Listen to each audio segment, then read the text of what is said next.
Welcome back and back to Singara, Chennai. Today is the International Anti-Corruption Day and it was celebrated by Fifth Pillar by organizing a human chain and a walk against corruption. Now the human chain was inaugurated by Mr. Devasham, a retired IS officer. Now the students and the public who participated in the human chain carried placards against corruption in society. Interestingly, 0 rupee notes and flyers were distributed to the public.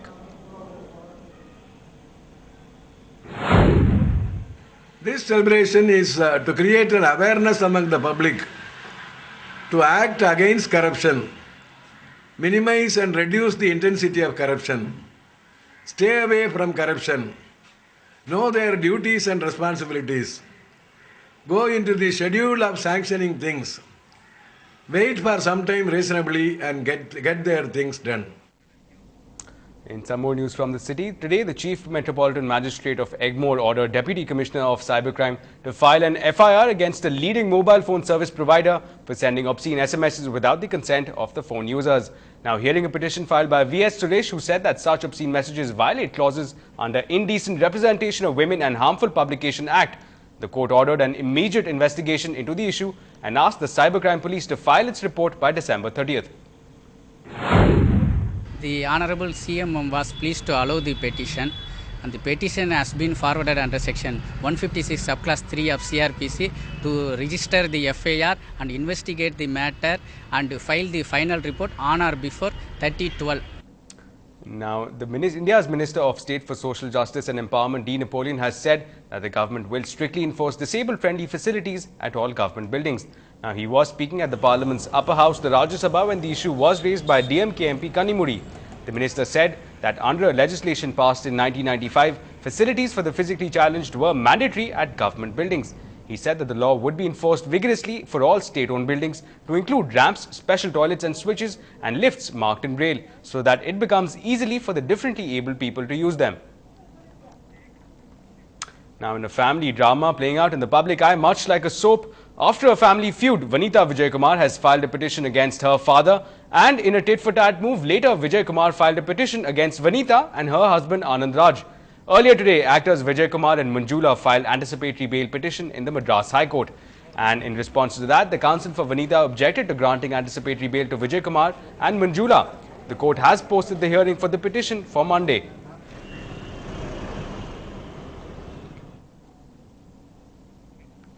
Now, after 5 months in prison, filmmaker Seeman is likely to be freed by tomorrow. The Tamil activist who heads the Naam Tamil political group was jailed under the National Security Act. He was charged with instigating violent retaliation for the attacks on Tamil Nadu's fishermen by the Sri Lankan Navy. Let's take a look. The Madras High Court ruled that Seeman's detention under the National Security Act was not maintainable, sparking jubilation among supporters. Once out on bail, the pro-Tamil activist could pose a challenge to Tamil Nadu's Chief Minister M. Karunanidhi. He had charged Karunanidhi with not doing enough for the Tamil people of Sri Lanka and backed violent retaliation if Tamil Nadu's fishermen came under attack at sea by the Sri Lankan Navy. After hearing the arguments of both sides, the High Court opined in a short and a crisp judgment that the detention of the seaman by this Preventive Detention Act is not correct and therefore directed he should be released immediately. The final hearing of the petition against Seeman's detention was postponed several times due to the absence of the counsel for the government, leading to charges of political vendetta. And finally, the case was transferred to the second bench on a request by Seeman's lawyer. Sendamilan Seeman had been detained for the second time under National Security Act. And today the case came for the 14th time it came today, and the judges revoked the order, National Security Order, and Seeman has been released. Seeman spent time at the Vellore prison for his fiery speeches, but he had earned public support and that of his colleagues in the film industry. As state elections in Tamil Nadu is just months away, Seeman, seen as a man developing into a mature political leader, is likely to generate a lot of interest in Tamil Nadu's political establishment. In Chennai with Peer Mohammed, Jay Santosh for NDTV Hindu. Now, meanwhile, MDMK leader Vaiko has filed a petition in the Madras High Court today to quash the tribunal's order extending the ban on the LTTE. Now, the Central Unlawful Activities Prevention Tribunal had extended the ban on the LTTE last month. Vaiko, interestingly, will be arguing this case in person. In some action from Dalal Street now, the end of the day in markets saw a lot of selling pressure. While the Nifty has fallen below the psychological support level of 5800, the Sensex recorded falls in excess of 450 points. News flow about corruption and scams are believed to have hurt the market sentiments.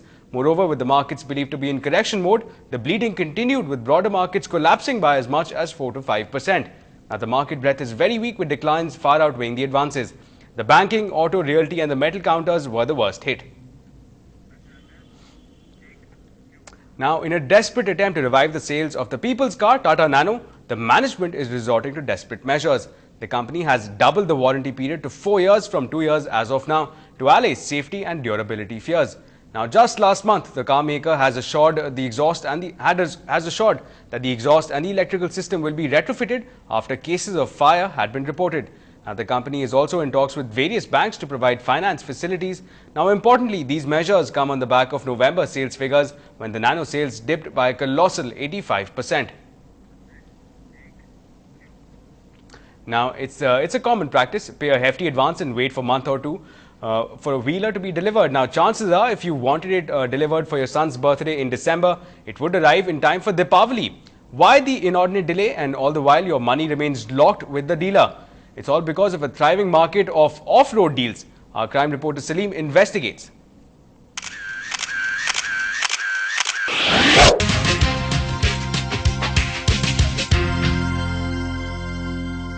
Cash and carry has come to haunt the two-wheeler trade in the city. While genuine buyers pay and wait, those who want to jump the queue make a smooth transaction with touts and get away with it all. Thanks to a few authorized two-wheeler showrooms in Chennai, which are turning a blind eye to such a trend. Customer satisfaction goes for a toss when vehicles are not delivered to genuine customers and tempers get frayed. Watch this.